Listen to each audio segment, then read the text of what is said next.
Good morning. Good morning. आज हम पढ़ेंगे मिक्स ग्रामर, जिसमें आपको टेंस पढ़ाएंगे। टेंस के अलावा article, model, clause, preposition, part of speech, इन सभी से मिक्स क्वेश्चन रहेंगे, वो क्वेश्चन बताएंगे, है ना। इनको हमने आर्टिकल में पहले पढ़ा था, प्रीपोजिशन पढ़ी थी, पार्ट ऑफ स्पीच पढ़ा था, टेंस पढ़े थे, और इनको जो इनके जो मिक्स क्वेश्चन बनेंगे ना, वो पढ़ेंगे। तो फर्स्ट स्टार्ट करते हैं। पहला क्वेश्चन आपका, राम इज सिटिंग बिटवीन या अमोंग या इन राधा एंड सपना। तो ये चीज हमने पहले पढ़ रखी है, फिर भी हम इसको थोड़ा देख लेते हैं कि जब हम दो या दो से अधिक के बीच की बात करते हैं तो क्या आता है, और जब हम दो या दो से अधिक कम की बात करें तब क्या आता है। देखो, बिटवीन जो होता है ना, वो दो के बीच, अब दो क्या, वो सब्जेक्ट भी हो सकता है या ऑब्जेक्ट भी हो सकता है, ठीक है।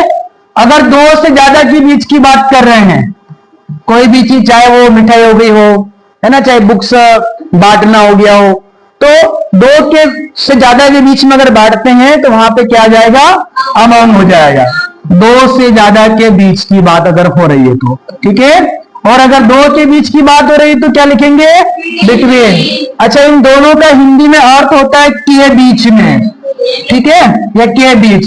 जैसे राम सिटिंग, राम बेटा है किसके बीच में, राधा और सपना, यानी कि एक तो ये हो गया, दूसरा ये हो गया, दो के बीच में बैठा है, मतलब दो की बात हो रही है, तो यहां पे क्या आ जाएगा, बिटवीन आ जाएगा। नेक्स्ट देखेंगे अगला, आर्टिकल का यूज करना है ए, एन और द।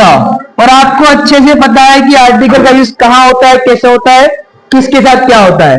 तो हम यहां देखेंगे, moon walks slowly and silently, इसमें यूज करना है ए का, एन का और द का। तो हमें ध्यान ये रखना है कि जब हम आर्टिकल का यूज करते हैं, अगर हमें पूरा सेंटेंस पढ़ना नहीं आ रहा है तो हम क्या करेंगे, जहां आर्टिकल फिल करना हो ना, उसका पहला वर्ड देख लेंगे। मून, मून मतलब क्या होता है, चांद। क्या आपने चांद को कितना देखा, 2, 3, 4, 10, एक ही चांद को देखा होगा। यानी कि जो चीजें यूनिवर्सल होती है, एक ही होती है, उसके लिए आता है ड।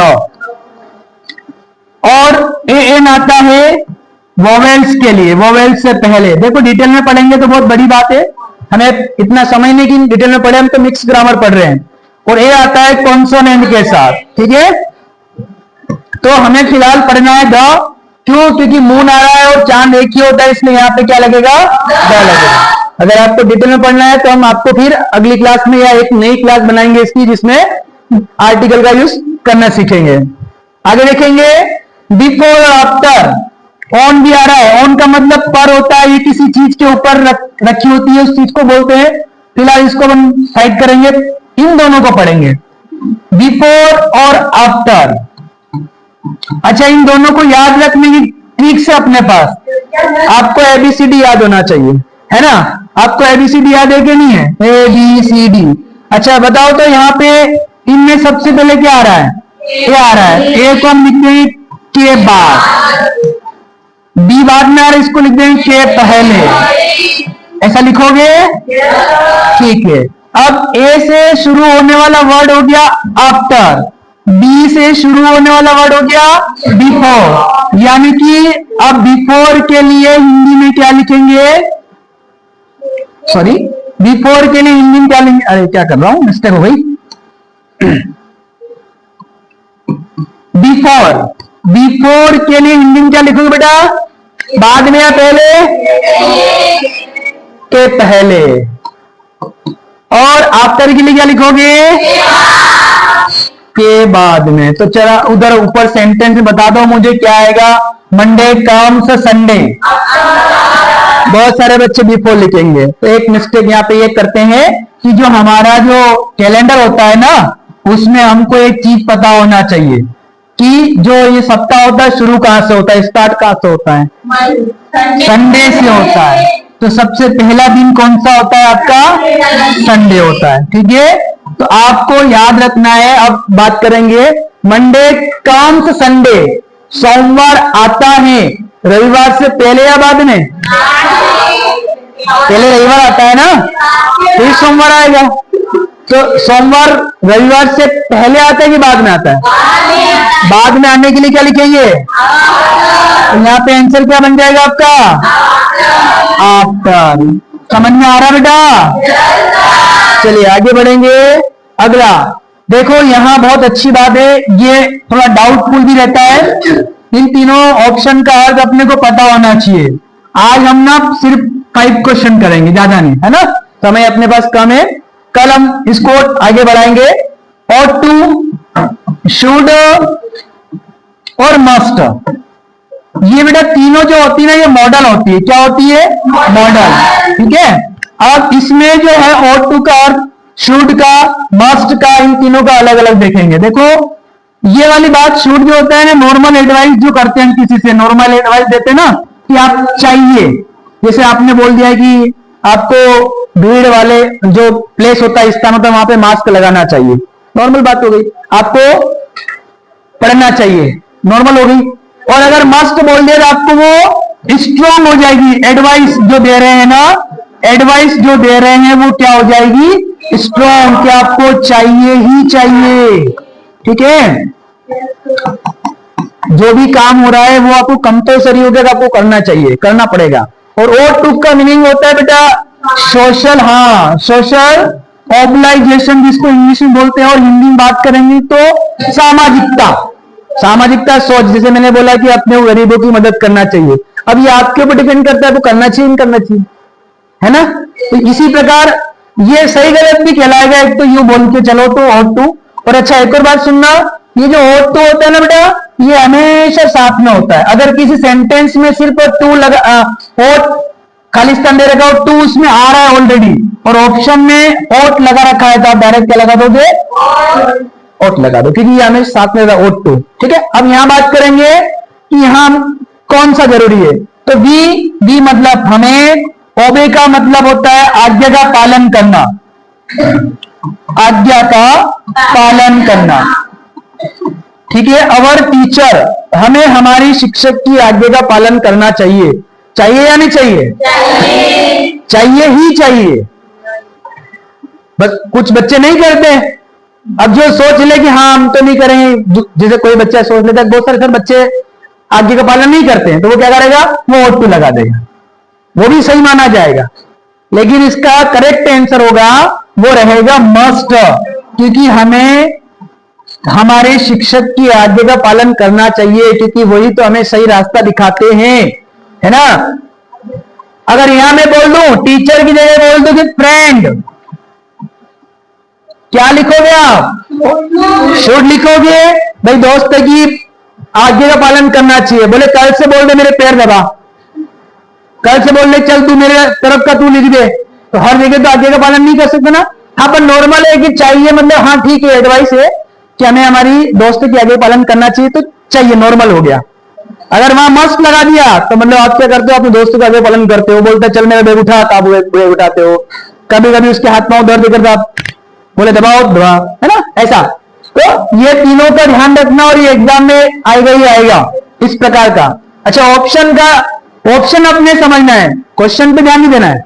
ये तो चेंज हो सकता है, लेकिन ये ऑप्शन सेम वही रहेंगे। ठीक है ना? आगे बात करेंगे। The book is the table. अब मैं इन तीनों का वर्ड का मीनिंग बता रहा हूं आपको। ऑन, अपॉन और ऑन टू। ठीक है। क्या हो गया? अपॉन, ऑन टू, इन तीनों का मीनिंग देख लेते हैं। ऑन का मतलब होता है पर, ऑन टू का मतलब ऊपर होता है, पर ही बोल देंगे, लेकिन ये किसी चीज को छूता नहीं है। ठीक है। जैसे ये टेबल बना दी मैंने, अब इस टेबल पे एक किताब पड़ी, तो ये इसको स्पर्श कर रही है ना? तो स्पर्श कर रही मतलब ये ऑन हो जाता है। ठीक है। और अपॉन मतलब ये इसको स्पर्श नहीं कर रही। जैसे मैं आपकी छत पे या आपके सिर के ऊपर क्या फैन लगे हुए हैं, तो ये फैन जो होता है नहीं अपॉन में आ जाते हैं कि फैन इज अपॉन माय इसको क्या बोलते हैं? Onto. देखो जिस प्रकार इनटू होता है ना, इनटू मतलब में यानी कि कोई चीज तीव्र गति से किसी चीज के अंदर जा रही है तो वहां इनटू आता है। जैसे मैंने बोला कि राम जंप इनटू रिवर, तो वो इनटू हो गया, उस स्पीड से तीव्र गति से अंदर जा रहा है तो उसके लिए इनटू आता है। अगर किसी चीज के ऊपर तुरंत जा रहा हो, ऑन टू, तुरंत स्पीड से जा रहा हो तो वहां पे ऑन टू आ जाएगा। और कोई नॉर्मल जा रहा है तो और, या फिर किसी चीज के ऊपर कोई, जैसे टेबल के ऊपर एक बुक्स पड़ी है तो वहां पे क्या आएगा, ऑन आएगा। अच्छा, द बुक इज, ये जो सेंटेंस लिखा था ना वही मैंने समझा दिया। तो the book is the table, क्या आ जाएगा, ऑन आ जाएगा, ऑन द टेबल, याद रखना ऐसे, ठीक है। एक और पढ़ लेते हैं, समय है अपने पास इसलिए। चलिए यहां पे हम मैनी, मच और एनी, तो इन सभी को एक बार फटाफट देख लेते हैं। मैनी, मच, एनी और एक और साथ में लिख लो सम।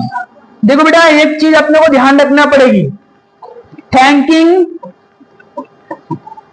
यू सो मच, एक चीज बता रहा हूं मैं आपको। अच्छा ये बताओ, धन्यवाद को आप गिन सकते हो? नहीं गिन सकते हो। तो ये थैंकिंग यू लिखा मैंने, ये धन्यवाद तो है, तो इसके साथ क्या जुड़ा, मच, मच जुड़ा, यानी कि ऐसी चीजें जिसको गिना नहीं जा सकता उसके लिए क्या आता है, इसको इंग्लिश में बोलते हैं अनकाउंटेबल। क्या बोलेंगे, अनकाउंटेबल। और मैनी जो होती है काउंटेबल, जिन चीजों को गिना जा सकता है उसके लिए काउंटेबल आता है। अच्छा एनी, एनी किसी सेंटेंस में अगर नोट लग जाए और दिख जाए और पीछे ऑप्शन में एनी लगा हो तो आप वहां पे एनी लगा दो। क्यों, क्योंकि एनी का यूज होता है नेगेटिव वाक्यों में, और एक और इंट्रोगेटिव में होता है जहां पे हम कोई रिक्वेस्ट नहीं कर रहे हो, वहां पे नॉर्मल जो WH से अपने टेंस में पढ़ते ना इंट्रोगेटिव वर्ड, वो अगर आ जाते तो वहां पे एनी लगता है। एक और चीज सम, सम जो होता है वो पॉजिटिव वाक्य के लिए होता है। किसी चीज के लिए हम किसी को पॉजिटिव बोल रहे ना, वो उसके लिए सम आता है, जिसमें नेगेटिव वर्ड नहीं आता है। इसका मीनिंग होता है कुछ, ठीक है। तो यहां बताओ मुझे, I have read books, much या मैनी, या एनी? मैनी क्यों आया बेटा, क्योंकि यहाँ पे हम पढ़ रहे हैं किताब। आई हैव रीड बुक्स, मैंने कई किताबें पढ़ी है। कई मतलब कितनी पढ़ी होगी, 10 पढ़ी होगी, 15 पढ़ी होगी, 20, 25, 50, 100 पढ़ी होगी ना, सब आपने पढ़ी है, मतलब आपको पता है किताबें कितनी पढ़ी है। तो इसलिए बुक्स को हम क्या कर सकते हैं, गिन सकते हैं, इसलिए यहाँ पे क्या आएगा, ठीक है। आज की क्लास हम यही खत्म करते हैं, कल वापिस पढ़ेंगे और इससे आगे ग्रामर पढ़ेंगे, मिक्स ग्रामर पे, ठीक है। बाय।